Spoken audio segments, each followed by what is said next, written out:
Good morning everyone, জলদি শিখো চ্যানেলে সবাইকে স্বাগতম।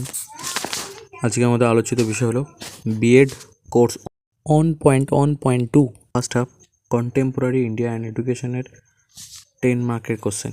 তো চলুন জেনে নেওয়া যাক কী কী 10 মার্কের কোশ্চেন ইম্পর্টেন্ট আছে। প্রথম প্রশ্ন, মূল্যবোধের সংকট বলতে কী বোঝায়? বিদ্যালয়ের পাঠ্যক্রমে মূল্যবোধ গঠনের গুরুত্বপূর্ণ কর্মসূচিগুলি উল্লেখ করুন। দ্বিতীয় প্রশ্ন, শিক্ষায় অসমতা, বৈষম্য ও প্রান্তিকীকরণের কারণগুলি কী কী? উপরিউক্ত সমস্যাগুলির সম্ভাব্য সমাধানগুলি আলোচনা করুন। তৃতীয় নম্বর প্রশ্ন, 1986 সালের জাতীয় শিক্ষানীতি বিশেষ বৈশিষ্ট্যগুলি আলোচনা করুন।